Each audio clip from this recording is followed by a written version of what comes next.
Hi ಎಲ್ರಿಗೂ, ಹೇಗಿದ್ದೀರಾ? ಚೆನ್ನಾಗಿದ್ದೀರಾ? ಇವತ್ತು ನಾನು ಯಾವುದ್ರ ಬಗ್ಗೆ ಮಾತಾಡ್ತಾ ಇದ್ದೀನಿ ಅಂದರೆ ನೆಮ್ಮದಿಯಾಗಿರೋದು ಹೇಗೆ, ಯಾವಾಗಲೂ ಪಾಸಿಟಿವ್ ಆಗಿರೋದು ಹೇಗೆ ಅನ್ನೋದ್ರ ಬಗ್ಗೆ ಮಾತಾಡ್ತಾ ಇದ್ದೀನಿ. ನೆಮ್ಮದಿಯಾಗಿರೋದು, ಪಾಸಿಟಿವ್ ಆಗಿರೋದು ಯಾರಿಗೆ ಇಷ್ಟ ಇಲ್ಲ ಹೇಳಿ?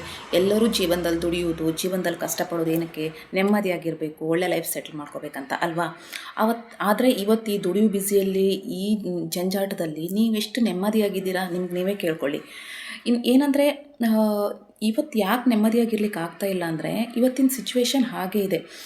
ಪ್ರತಿಯೊಂದರಲ್ಲೂ ನಮಗೆ ಎಲ್ಲದರಲ್ಲೂ ಕಾಂಪಿಟೇಟ್ ಇರುತ್ತೆ. ಎಲ್ಲದರಲ್ಲೂ ನಾವು ಹೋಗಿ ಒಂದು ಕೆಲ್ಸಕ್ಕೆ ಹೋಗ್ತೀವಂದ್ರೆ ಅಲ್ಲೂ ಕೂಡ ನಮ್ಮದು ಏನು ವರ್ಕ್ ಇದೆ ಅದನ್ನು ಆದಷ್ಟು ಬೇಗ ಮಾಡಬೇಕನ್ನೋ ಅವರು ಪ್ರೆಷರ್ಸ್ ನಮ್ಮ ಮೇಲೆ ಜಾಸ್ತಿ ಇರುತ್ತೆ.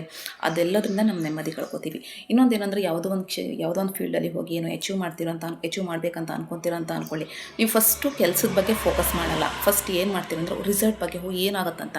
ಎಲ್ಲರಿಗೂ ಹಾಗಾಗುತ್ತೆ. ನಾವು ಕಾಲೇಜಿಗೆ ಹೋಗುವಾಗ, ಎಕ್ಸಾಮಿಗೆ ಹೋದಾಗ ಅಯ್ಯೋ ರಿಸಲ್ಟ್ ಏನಾಗುತ್ತಂತ ಯೋಚನೆ ಬಂದೇ ಬರುತ್ತೆ. ರಿಸಲ್ಟ್ ಬಗ್ಗೆ ಆಮೇಲೆ ಯೋಚನೆ ಮಾಡಿ.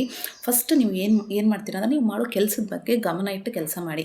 ಇನ್ನೊಂದೇನಂದ್ರೆ ಇವಾಗ ರೈತರು ಬೆಳೆ ಬೆಳೀತಾರೆ. ಅವ್ರು ಫಸ್ಟ್ ಅಯ್ಯೋ ಬೆಳೆ ಬರುತ್ತೋ ಇಲ್ಲವೋ ಅಂತ ಅವ್ರು ಯೋಚನೆ ಮಾಡಲ್ಲ. ಅವರು ಬೆಳೆ ಬಂದೇ ಬರುತ್ತೆ ಅಂತ ಅಂದ್ಕೊಂಡು ಬೀಜ ಬಿತ್ತುತ್ತಾರೆ ಅಲ್ವಾ? ಅದು ಬೆಳೆ ಬಂದೇ ಬರುತ್ತಲ್ವಾ? ಹಾಗೆ ನೀವು ಯಾವ ಕೆಲಸ ಮಾಡಿದ್ರೆ ನಿಮ್ಗೆ ಆಗೇ ಆಗುತ್ತೆ. ಆಗಿಲ್ಲ ಅಂದರೆ ಪ್ರಯತ್ನ ಮಾಡಿ, ಇನ್ನೊಂದ್ಸಲ ಪ್ರಯತ್ನ ಮಾಡಿ, ಖಂಡಿತ ಆಗೇ ಆಗುತ್ತೆ. ಮತ್ತು ಇನ್ನೊಂದೇನೆಂದರೆ ನೀವು ಇವಾಗ ಈ ಸಿಟಿ ಲೈಫ್ ಹೆಂಗಂದ್ರೆ ತುಂಬ ಬ್ಯುಸಿ ಆಗಿಬಿಟ್ಟಿದೆ.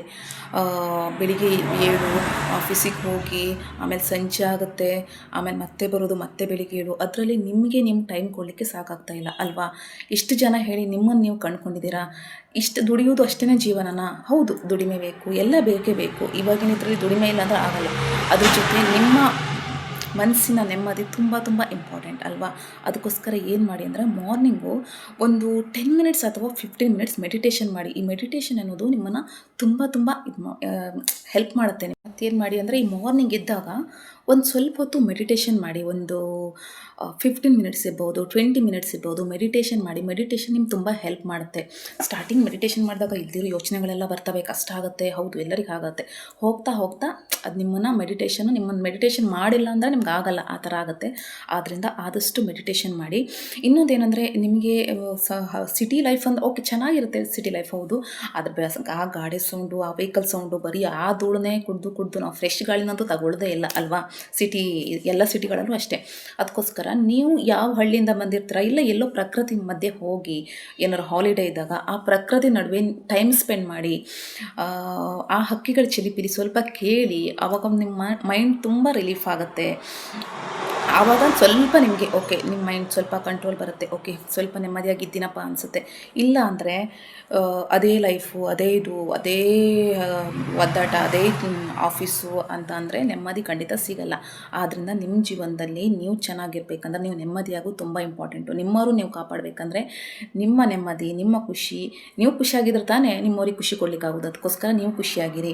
ಮತ್ತು ಇನ್ನೇನೇ ಲೈಫಲ್ಲಿ ಕಷ್ಟ ಬರುತ್ತೆ, ಎಲ್ಲರಿಗೂ ಕಷ್ಟ ಬರುತ್ತೆ. ಮನುಷ್ಯ ಅಂದಮೇಲೆ ಕಷ್ಟ ಬಂದೇ ಬರುತ್ತೆ. ಆ ಕಷ್ಟ ಬಂದಾಗ ನೀವು ಅದನ್ನು ಹೇಗೆ ಫೇಸ್ ಮಾಡ್ತೀರಿ ಅನ್ನೋದು ಇಂಪಾರ್ಟೆಂಟು ಅಲ್ವಾ?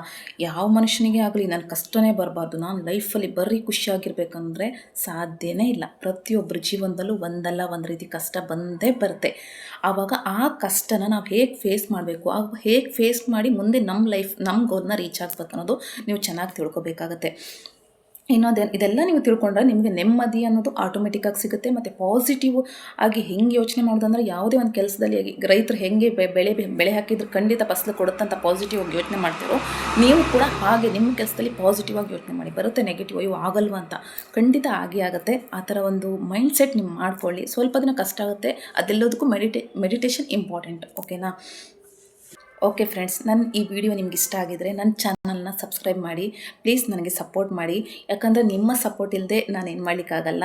ನಾನು ಇನ್ನೂ ಹೆಚ್ಚೆಚ್ಚು ವಿಷಯನ ನಿಮ್ಗೆ ತಿಳಿಸಿಕೊಡ್ತೀನಿ. ನನ್ನ ಚಾನಲ್ನ ಸಬ್ಸ್ಕ್ರೈಬ್ ಮಾಡಿ. ಪಕ್ಕದಲ್ಲೇ ಕಾಣ್ತಾ ಇರೋ ಬೆಲ್ ಬಟನ್ನ ಪ್ರೆಸ್ ಮಾಡಿ. ಓಕೆನಾ? Thank you. ಮುಂದಿನ ವಿಡಿಯೋದಲ್ಲಿ ಬರ್ತೀನಿ, ಕಾಯ್ತಾ ಇರಿ. Thank you.